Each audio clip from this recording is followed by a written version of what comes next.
You ever have one of those mornings where everything seems calm, quiet, and safe, and then in a blink, the world flips upside down? That morning started just like any other for Mark. He was a retired Marine, living alone in a small cabin tucked into the Rockies of Montana. PTSD had made his life unpredictable, but he had routines: morning coffee, a slow walk around the cabin, Buddy, his golden retriever, always by his side. Buddy wasn't just a dog to Mark. He was a guardian, a partner, a steady heartbeat in a world that sometimes felt dangerous and untrustworthy. And that morning, Buddy was restless, more than usual. His ears pricked, his body tense, and his gaze fixed on the tree line beyond the clearing. Mark, used to Buddy's occasional overreactions to squirrels or deer, initially laughed it off. "Relax, Buddy. Just a rabbit, probably," he said, ruffling the dog's head. But Buddy wouldn't budge. He growled low, deliberate, his hackles rising, and Mark felt the tension in the air immediately. Something wasn't right. He squinted toward the tree line, trying to make sense of the shadows. At first, he thought maybe it was just a boulder or a large deer hiding among the pines. Then the eyes caught his attention, golden, intense, focused directly on him and Buddy. The mountain lion stepped into the open, crouched low, muscles taut, radiating a calm, deadly confidence. Mark's heart skipped, his training kicking in, but nothing could have prepared him for the sheer presence of a predator that could move like liquid and strike in an instant. Buddy shifted in front of him, positioning himself between Mark and the lion. He growled, teeth bared, stance wide. Mark's first reaction was panic, his legs stiffening, hands gripping the walking stick he'd picked up for morning safety. He could feel Buddy's loyalty in every tense muscle, every focused glance. The dog wasn't just alert.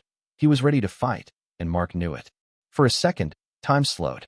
The mountain lion tested its distance, tail flicking, muscles twitching. Buddy barked sharply, lunging to the side. The lion hesitated for a fraction of a second, and Mark's mind raced. What could he do without putting himself in more danger? The first attack came suddenly. The lion lunged with incredible speed, and Buddy met it head-on, snapping and barking. Mark shouted, voice breaking, "Buddy, back! Get back to the cabin!" But the dog wouldn't leave his post. He darted and dodged, dodging claws and teeth with remarkable agility, pushing the lion just enough to protect Mark. The adrenaline hit Mark like a wave.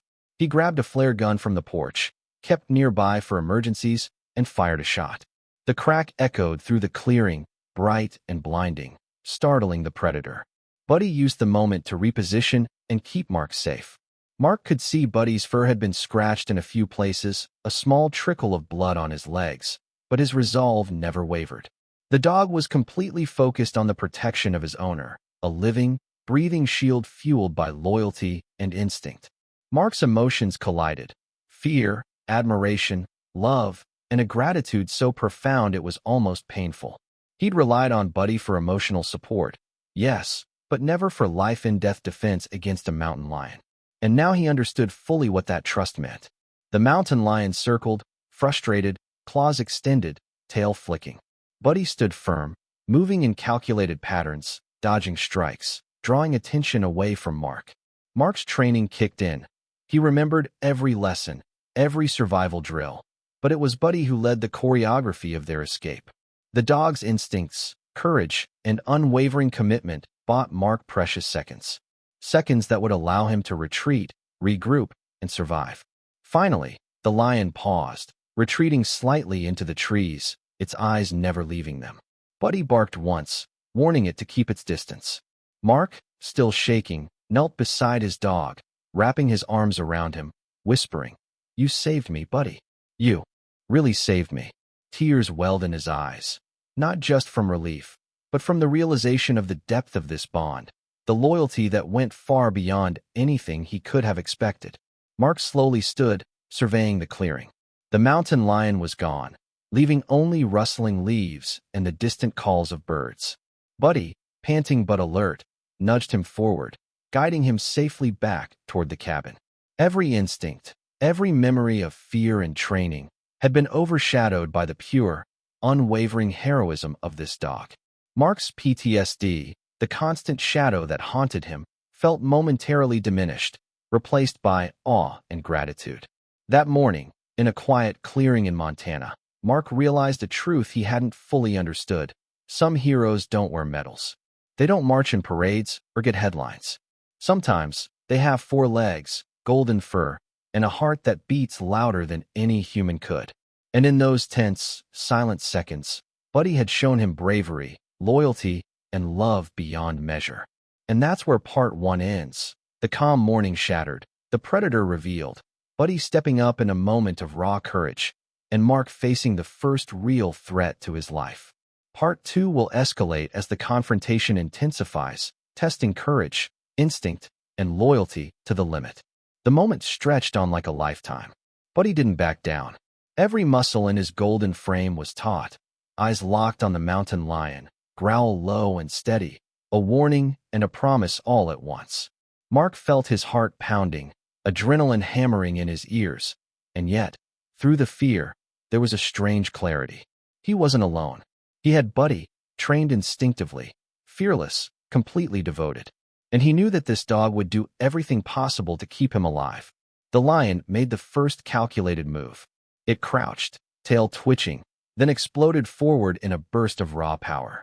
Buddy met it with a leap, snapping and barking, dodging claws that could easily maim him. Mark shouted, "Buddy, watch out!" But the dog's eyes never left the predator. In those seconds, the world narrowed to 3 things: Mark, Buddy, and the mountain lion. Every heartbeat, every breath, every movement mattered. Mark grabbed the walking stick he kept for hikes, trying to make himself useful without drawing attention to himself.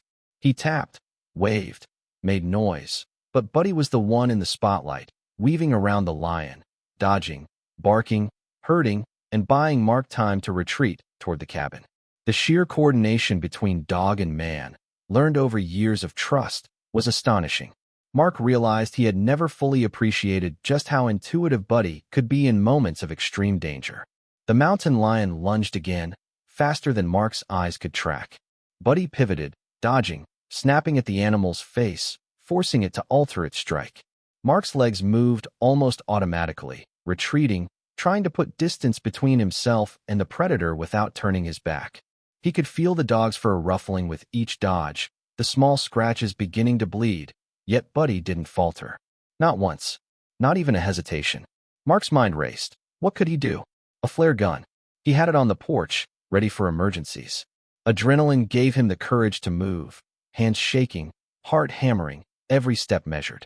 He fired a shot. The crack and flash startled the lion, forcing it to pause, giving Buddy just enough time to position himself between Mark and the predator once more. The dog nudged Mark forward, barked sharply, hurting him like a soldier protecting a comrade. The predator circled, frustrated, swiping at Buddy, but the dog was relentless. He darted, pivoted, snapped, weaving in ways that seemed impossible for his size. Mark couldn't help but feel awe and fear simultaneously. He whispered hoarsely, "You're incredible, Buddy, incredible." The words were almost drowned by the growls, snaps, and the thundering pulse of his own heart. For minutes that felt like hours, the dance continued. The mountain lion tested, lunged, swiped. Buddy countered, dodged, redirected, barking in precise bursts. Mark stayed close, sometimes shouting, sometimes freezing, relying on Buddy's instincts to guide both of them. Each attack the lion made was met with a calculated defense. Buddy was not reckless, he was strategic. Mark realized that his companion wasn't just brave, he was a tactician. Then came a critical moment. The lion lunged at Mark directly, claws outstretched, aiming to intimidate, maybe injure. Buddy leapt with perfect timing, intercepting, teeth snapping near the predator's face. The lion recoiled, a hiss of frustration escaping, but didn't retreat entirely. Mark's stomach twisted with fear. He could see the scratches forming on Buddy's legs, the dirt and blood matted into his golden fur, yet there was no sign of retreat. The dog was unwavering, willing to risk himself for Mark. Mark remembered an old Marine survival drill: create a barrier, make noise, and never turn your back. He raised the flare gun again, aiming carefully. The crack of the shot, the flare's flash, made the lion pause. Buddy used the pause expertly, maneuvering them both back toward the cabin's relative safety. Mark stumbled over rocks, dirt clinging to his shoes, adrenaline blinding. but Buddy nudged him along, guiding, protecting, loyal as ever. The struggle was exhausting. Mark could barely breathe, sweat soaking his shirt, PTSD triggering flashes of past battles. But this wasn't fear of memories. This was fear of now, and the hero at his side reminded him he wasn't helpless. He wasn't alone, and he felt something he hadn't felt in years: control amidst chaos, faith in another living being to keep him alive. Finally, the mountain lion made a miscalculation, retreating slightly toward the tree-line. Buddy held his ground, barking and growling, ensuring the predator didn't dare advance again. Mark fell to his knees, gasping, wrapping his arms around the dog. "You saved me. You really saved me," he whispered. Tears ran freely, relief crashing into gratitude, and a deep, unshakable bond formed in that moment. Buddy had done more than protect his body. He had defended his very sense of safety, his fragile peace. Mark looked around. The clearing was still, the wind rustling through the pines, the mountain lion gone. Buddy sat beside him, panting, ears flicking, eyes bright and alert. Mark could see the scratches, the torn fur, the dirt, but also the unwavering spirit, the courage and intelligence that had guided them both through the danger. He leaned over, hugging him tightly. "I don't know how I'll ever repay you," he whispered. "I don't think I could." Neighbors, if any had been watching from distant cabins, would never have seen the full battle. The forest was silent again, save for birds and the distant babble of a creek. The heroism had been intimate, personal, and unseen, but the impact on Mark was immeasurable. PTSD, for a moment, felt less suffocating. The trust, love, and courage embodied in Buddy overshadowed the fear that had haunted him for years. Mark and Buddy slowly walked back toward the cabin, cautious but aware they were safe for now. Buddy kept close, eyes darting toward the tree-line occasionally, still protective, still vigilant. Mark felt a new sense of respect, not just for Buddy, but for life itself, for loyalty, and for the profound connection between man and dog. The morning had started calm, ordinary, but by now, it had become unforgettable. And that's where part 2 ends, the climactic confrontation, Buddy's heroics, Mark's fear and gratitude, and the mountain lion finally retreating. Part 3 will show the emotional aftermath, reflection, and the lasting impact of this courageous act, leaving room for audience engagement and discussion. By late afternoon, the forest had finally returned to its quiet, serene state. The tension that had gripped Mark and Buddy all morning seemed to lift with each step they took back to the cabin. Buddy, panting lightly but alert, walked close to Mark's side. Tail flicking, eyes scanning the tree-line as if to make sure the danger was truly gone. Mark's chest heaved, not just from exhaustion but from relief, awe, and a profound sense of gratitude. The mountain lion had retreated, leaving only rustling leaves and distant bird calls, and both man and dog were safe. Mark knelt beside Buddy, running his hands over the dog's fur, feeling the small scratches, the dirt matted into golden strands, but also the unbreakable spirit in those eyes. "You're incredible, Buddy," he whispered. "I don't know how I'll ever repay you." There were no medals, no public recognition, no cheering crowds, just a quiet, intimate acknowledgement of courage and loyalty. And that was enough. As they reached the cabin porch, Mark finally took a deep breath, realizing the magnitude of what had just happened. The adrenaline that had kept him moving all morning faded, leaving him with a mix of exhaustion and an emotional clarity he hadn't felt in years. PTSD had shadowed him for so long, but Buddy had not only protected his body, he had, in a way, protected his mind, his sense of safety, his trust in the world. The dog's bravery had reminded him that life could be trusted again, even if just a little, even if only in small moments. Mark looked out over the clearing, sunlight slanting through the pine needles, illuminating Buddy's fur in a golden halo. He could almost see the scene replay in his mind, the lion lunging, Buddy intercepting, the frantic dance of predator and protector. It had been terrifying, yes, but it had also been transformative. Buddy had not just defended him physically.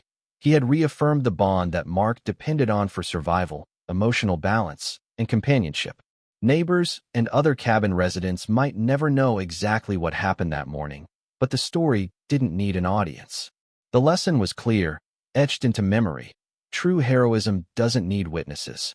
It manifests in the unwavering loyalty of a friend, in the courage that refuses to bend even in the face of overwhelming danger. And in this quiet forest clearing, Mark had witnessed it firsthand. Later that evening, after checking that Buddy was okay, Mark sat on the porch with a mug of tea, staring at the sunset painting the sky with streaks of orange and pink. He thought about all the mornings he had felt alone, anxious, haunted by memories that wouldn't leave him, and realized that he had never truly been alone. Buddy had been there through the darkest moments, through sleepless nights and sudden panic attacks, and now, in the most literal sense, through life-threatening danger.